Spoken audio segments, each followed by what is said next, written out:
A bit of a bombshell this week when one of the governor's biggest supporters in the state legislature ended that alliance with a scathing published about-face, saying the governor did not do enough to combat an increasing number of anti-Semitic acts. Randy Fine is the only Jewish Republican in the Florida House. Governor DeSantis, who this week launched what he calls a Strong on Israel website and addressed the Republican Jewish coalition in Vegas, he called Fine's move pure politics. What's your response to that? What are your thoughts? That's pure politics. Totally ridiculous. What other governor has rescued people from Israel? State Representative Randy Fine, Republican from Brevard County, right here at the table with us today. Did you travel for us today special? Just say yes. Just say yes. Yes, I did. Thank you for being here. You're welcome. Wow, you really kind of blew up those of us who live in that kind of world. Really surprised. And the last time we were together was in Jerusalem in 2019 when the governor was signing the anti-Semitism law. Explain. Well, I've been frustrated for a long time. That bill that you actually saw us sign 4 years ago has never been used. It's never been used. It was designed. Let me just rewind, because the 4 years ago law is something different we can talk about. Yeah. This law, we're actually showing video, I believe, because we talked about it in Jerusalem, made property crime, put a property crime level to anti-Semitic acts that involved properties. And we've done two. But to answer your broader question, I'm not the same person I was on October 6th. I don't think any Jew is. And I believe that we needed to measure things not by words but by actions. And I was been disappointed for a long time. I've aired those privately, but I couldn't be quiet anymore. I was quiet through the kind of ignoring the Nazis, the rise in Nazis. But when I saw these protests happen on college campuses, I begged the governor to do something about it. I put out a letter 10 days before I made that change. And I said, take these laws that I've given you and use them to protect Jewish children. So the 2019 law about anti-Semitism on college campuses, how could that have been applied to what we've been seeing the last couple of weeks? So the laws, because there is a free speech component. Absolutely. But it's interesting. When it comes to racism on college campuses, no one worries about free speech. When it comes to pronouns, people want to throw people out who mispronouns. Safe spaces that you find on college campuses, a safe space by definition is a place where the First Amendment doesn't apply. So all of a sudden with Jews, everyone get worried about free speech. What my bill said was very simple in 2019. Jews get the same treatments as every other minority group. A kid running through FIU, a student running through FIU screaming, hang all the black kids from a tree, they'd be gone in 60 seconds. We all know that, and they should be. But somehow when you say gas the Jews, well, let's have a discussion about free speech. That's what upset me. That's why I wrote that bill, and it's never been used in 4 years, including right now where the Jewish children of this state need it to be used. And why would not it have been used if there is someone who can be there to raise that objection? In other words, is this an FDLE arrest? Right. Is this, where is It's not a everyone criminal. else? 2019's bill is not about criminal conduct. Being a racist is not criminal, but it gets you invited to go home. And I just said, treat Jewish kids the same. And right now they need that. They are scared. Parents call me and their kids are afraid to go to school. Their kids are afraid to go to class. And that's not right in the state of Florida. I've got two of my own and I'm fighting for them and I'm fighting for every other Jewish child in the state.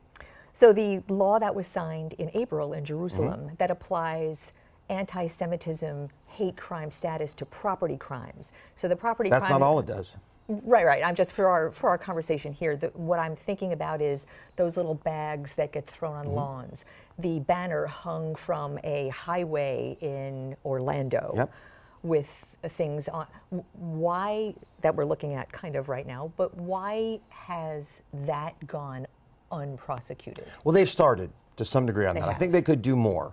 And they could have always done it. It was always illegal to hang banners from overpasses. I asked them to do something about it before we passed that law, but that bill does more than that. That bill says if you attempt to harass, intimidate, or threaten Jews because they're Jews, that is a crime. Now, when someone is standing in front of the Jewish Student Union saying from the river to the sea, Palestine will be free, or gas the Jews, is that intended to educate or convince people to do something, or is that intended to harass, threaten, and intimidate? Those laws need to be enforced. So let's talk about the governor for a moment, because just a couple of hours ago on cable network television, he was addressing your about-face and also defending his own record on Israel, kind of clapping back. And what he reminds people when he talks is about how he has put money towards security for Jewish schools, anti-BDS, boycott, divest, sanction laws. He has divested Florida from groups that do that.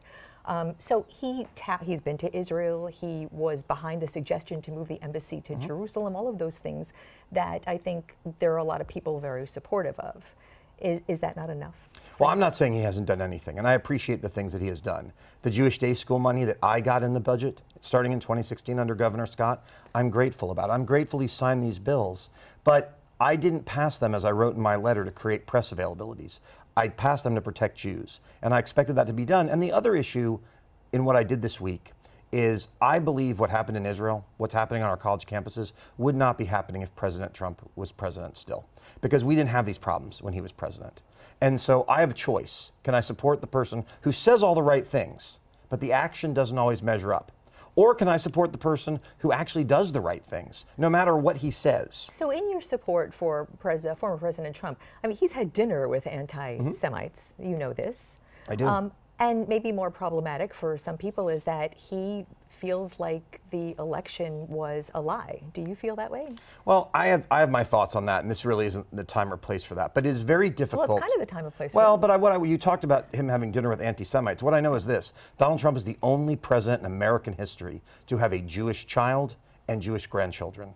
It is impossible to argue that someone whose grandchildren are Jewish is an anti-Semite. Yeah, has he had dinner with people he shouldn't have? Sure. But I'll be honest with you, you can criticize me for this. I'd never heard of Nick Fuentes either. There's enough people that hate Jews, I don't keep a list. So, you know, I think in that case, he just didn't know. And I would understand that. I hadn't heard of the guy myself. Have you heard former President Trump do what you're asking Governor DeSantis to do, in that formally stand up and denounce white supremacy, denounce Klans, denounce Jewish hate speech? Have you heard that? When President Trump was president, he took the bill that we passed in 2019 and he used it as the model for a national executive order, saying that not only in Florida, but across the entire country, that treating Jews differently would be a civil rights issue. That is action. Now, unfortunately, it happened in 2020 and then he was gone not too long later, but that showed that he took these issues seriously.